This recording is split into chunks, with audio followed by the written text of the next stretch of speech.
अस्सलाम वालेकुम दोस्तों, कैसे हो? उम्मीद करते हैं आप सब खैरियत से होंगे। दोस्तों, फाइनली सऊदी सरकार ने, सऊदी हुकूमत ने 10 नए तरीके के डोमेस्टिक वर्करों के लिए नए वीज़े का ऐलान किया है। उनमें से कौन कौन से नए वीज़े आए हैं, इस सब की जानकारी आपको इस वीडियो में बताने वाला हूं। और इसके अलावा कुछ ऐसे सवाल आए हैं जिसका जवाब शायद आप भी ढूंढ रहे होंगे मेरे कमेंट के जरिए। उस कमेंट का जवाब इस वीडियो में देने वाला हूं। तो वीडियो लास्ट तक देखिएगा, ताकि हो सकता है कि आपके भी कमेंट का जवाब इस वीडियो में मिल जाए और आपके सवालों का जवाब भी इस वीडियो में मिल जाए। तो वीडियो को लास्ट तक जरूर देखिएगा ताकि आपको पूरी जानकारी मिल सके। और वीडियो पसंद आए तो लाइक, शेयर और चैनल को सब्सक्राइब जरूर कीजिएगा। चलिए आगे बढ़ता हूँ। सबसे पहला कमेंट मेरे पास आया है सरफराज आलम का। बोलते हैं, मोफा होने के बाद मेडिकल वैलिडिटी बढ़ जाता है क्या? मेरा मेडिकल 6/12/2022 को हुआ है और मोफा 28/2/2023 को अपडेट हुआ है, प्लीज़ बताएं। भाई ऐसा कुछ नहीं है, जो भी आपको ये बात बता रहा है वो बिल्कुल गलत बता रहा है। ऐसा कुछ भी नहीं है भाई। मोफा अपडेट होने के बाद मेडिकल की वैलिडिटी नहीं बढ़ जाती। मेडिकल की वैलिडिटी उतनी ही रहेगी, उससे ज़्यादा आपको नहीं बढ़ा दिया जाएगा। उसी के अंदर ही आपको अपना सारा काम कराना पड़ेगा। जितनी वैलिडिटी है उसके अंदर ही आपको वीज़ा स्टम्पिंग करवाना पड़ेगा। ऐसा नहीं है कि आपका मोफा अपडेट हो गया या फिर मोफा होने के बाद या फिर मेडिकल अपडेट होने के बाद आपका मेडिकल रिपोर्ट की वैलिडिटी बढ़ जाए। ये बिल्कुल गलत है, इसमें कोई भी सच्चाई नहीं है। इसके अलावा दूसरा कमेंट आया है राजा गुप्ता का। बोलते हैं, भाई एक कंपनी का इंटरव्यू दिया, सिलेक्शन हुआ, मगर अब ऑफिस वाला दूसरे कंपनी का वीज़ा मिल रहा है, मगर एग्रीमेंट, मेडिकल इंश्योरेंस, सारी फैसिलिटी उस कंपनी का है, तो कैसा रहेगा? भाई पहले इसके बारे में पहले आप पता कर लीजिए कि कंपनी के बारे में, कि कंपनी अच्छी है कि नहीं है। गूगल सर्च करके देख लीजिए, उसकी रिव्यू चेक कर लीजिए। अगर सब कुछ अच्छा है तभी आप इसके लिए अप्लाई कीजिएगा, नहीं तो फिर इसके लिए अप्लाई आप नहीं कर सकते। नहीं करेंगे तो अच्छा ही रहेगा, क्योंकि ऐसा बहुत सारे लोगों के साथ देखा गया है कि इंटरव्यू किसी और चीज़ का दिया गया है लेकिन वीज़ा किसी और काम की कंपनी का आ जाता है। तो आप इन बात का ध्यान दें। तो जिस भी कंपनी का वीज़ा दे रहा है एजेंट, आप पहले उस कंपनी के बारे में पता कर लो और अच्छे से एजेंट के साथ में, ऑफिस वाले के साथ में अच्छे से एग्रीमेंट कर लें, ताकि आपको आने वाले समय में कोई दिक्कत परेशानी ना हो। क्योंकि आजकल फ्रॉड बहुत ज़्यादा हो रहा है और इनसे बचना बहुत ही मुश्किल है। इसके अलावा अगर आप लोगों का कोई भी, किसी भी आदमी को कोई भी दिक्कत हो, कोई भी परेशानी हो, कोई भी सवाल पूछना चाहते हो, कोई भी जानकारी हासिल करना चाहते हैं हमारे जरिए या फिर किसी और के जरिए, तो हमारा व्हाट्सएप ग्रुप का लिंक नीचे डिस्क्रिप्शन में है। वहाँ पर ज्वाइन होकर आप अपना कोई भी सवाल हो उसको पूछ सकते हैं, कोई भी जानकारी हो उसको हासिल कर सकते हैं। बेझिझक बिल्कुल फ्री है, उसमें कोई चार्ज नहीं है। इसके अलावा जो तीसरा कमेंट आया है वो आया सूरज मंडल का। बोलते हैं, भैया मेरा 9 मार्च को लेबर के लिए मेडिकल चेकअप है और ऑफिस वाले 7500 लगेगा ऐसा बता रहा है, जिसमें से 6000 सेंटर पर देना है और 1500 स्लिप लेते समय देना है। लेकिन ऑफिस वाले साथ में ही रहेंगे, वही पहले से ही प्रजेंट। सो मुझे मेडिकल कराने के लिए मैं कौन कौन सा बताओ का ज़्यादा ध्यान, जिन कौन कौन से बातों का ज़्यादा ध्यान रखना चाहिए ताकि हमारा साथ कोई फ्रॉड ना हो? यानी आपका कहने का मतलब ये है कि ऑफिस वाले आपसे गम का स्लिप का जो है उसको 1500 मांग रहे हैं और मेडिकल सेंटर पर 6000 देने के लिए मांग रहे हैं, और साथ में वो आपके साथ में रहेंगे। तो भाई ये तो बिल्कुल वो आपके साथ फ्रॉड ही कर रहे हैं। ठीक है ना? कोई भी ऑफिस वाला मेडिकल कराते समय आपके साथ नहीं जाता, हो क्यों जा रहा है आपके साथ में? फ्रॉड करने के लिए ही जा रहा है भाई। ठीक है? गमका सेंटर में आपका 5 साढ़े 5 छः हज़ार तक समझ में आता है, लेकिन जो गमका स्लिप है ना वो 1500 नहीं लगता है। उसका जो एक्चुअल रेट $10 की होती है, तो सब कुछ जीएसटी वस्टी सारे टैक्स वैक्स मिला के 850 900 रुपये के करीब में पड़ते हैं। तो इसमें तो आपसे ज़्यादा पैसा ले रहा है, 600-700 रुपये आपको स्लिप में ही वो खा रहा है। ठीक है? तो आप ऐसे ऑफिस से अपना पासपोर्ट उठाइए और किसी और ऑफिस में जाकर कराइए काम, क्योंकि ऐसे ऑफिसों से दूर ही रहना अच्छा। जब शुरू में ही आपके साथ फ्रॉड कर रहा है तो आखिर में आपके साथ क्या करेगा आप खुद समझ सकते हैं। तो ऐसे ऑफिस वाले से, ऐसे एजेंटों से दूर बनाकर रहेंगे, दूरी बनाकर रहेंगे तो ही आपके लिए अच्छा रहेगा। ठीक है ना भाई?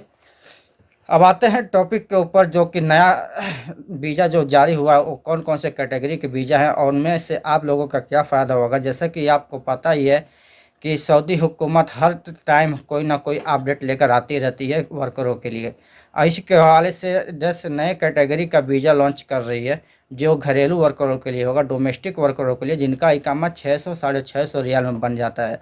आपको भी अच्छे से पता होगा कि इकामा ज़्यादा होने की वजह से सऊदी में जो भी मुअस्ससा का वीज़ा है, कंपनी का वीज़ा बहुत कम ही निकलता है और बहुत सारे लोगों को इसका फ़ायदा नहीं मिल पाता, क्योंकि इकामे की फ़ीस इतनी ज़्यादा होती है जिसकी वजह से कंपनी या फिर मुअस्ससा चाहती है कि मेरे पास वर्कर कम ही रहें तो अच्छा है, क्योंकि उनका इकामे का खर्चा बहुत ज़्यादा आता है।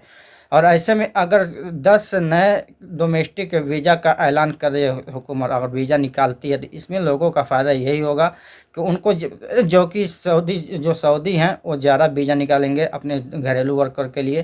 तो ज़्यादा वीज़ा निकालेंगे तो ज़्यादा लोगों को काम मिलेगा सऊदी अरब में, और अच्छे से काम मिलेगा, क्योंकि उनका जो सैलरी तो रहेगी लेकिन उनका जो इकामा फ़ीस है वो बहुत कम रहेगा, जिसकी वजह से उनको फ़ायदा ज़्यादा होने वाला है। और कंपनी वाले तो वैसे ही ज़्यादातर फ्रॉड करते हैं। तो जो घरेलू वर्कर में आएंगे, यहाँ तक कि घरेलू वर्कर में कपिल भी उतने अच्छे नहीं होते हैं। कोई कपिल बुरा होता है, कोई कपिल अच्छा होता है, किसी की नसीब अच्छी होती है, किसी की नसीब ख़राब होती है। तो इन बातों को ध्यान देते हुए आप लोग भी कपिल के पास भी आइएगा तो अच्छे से आइएगा। तो 10 कैटेगरी का कौन सा वीज़ा लॉन्च किया है, कौन कौन सा वीज़ा है, कोई वीज़ा का नाम क्या है, सब कुछ आपको स्क्रीन पर ले चल के खुद में जो न्यूज़ आया है, खुद न्यूज़ पढ़ के मैं आपको बताऊंगा। हालांकि वो न्यूज़ उर्दू में है तो मैं आपको उर्दू में ही पढ़ के बताऊंगा, उसको हिंदी में ट्रांसलेट नहीं करूंगा। तो चलिए फिर चलते हैं, स्क्रीन पे आपको बताते हैं कौन कौन से वीज़ा है, कौन कौन से कैटेगरी के वीज़ा निकालने की तैयारी में है सऊदी हुकूमत।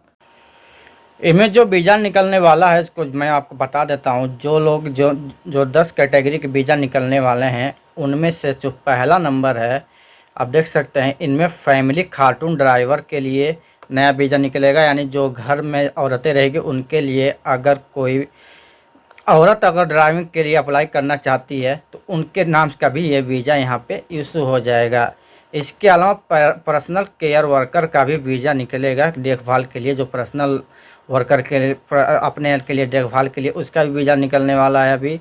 होम गार्ड का भी अलग से वीज़ा निकलेगा जो कि डोमेस्टिक वर्कर में ही वो भी शामिल रहेगा। इसके अलावा प्राइवेट टीचर, यानी प्राइवेट टीचर जो रहेगा वो भी घरेलू वर्कर में आ सकता है, उसका भी वीज़ा निकलना चाहे प्राइवेट टीचर के लिए तो वो भी, यानी घर के बच्चों को पढ़ाने के लिए, वो भी उनका भी वीज़ा निकलेगा डोमेस्टिक वर्कर में, वो भी डोमेस्टिक वर्कर में आएंगे।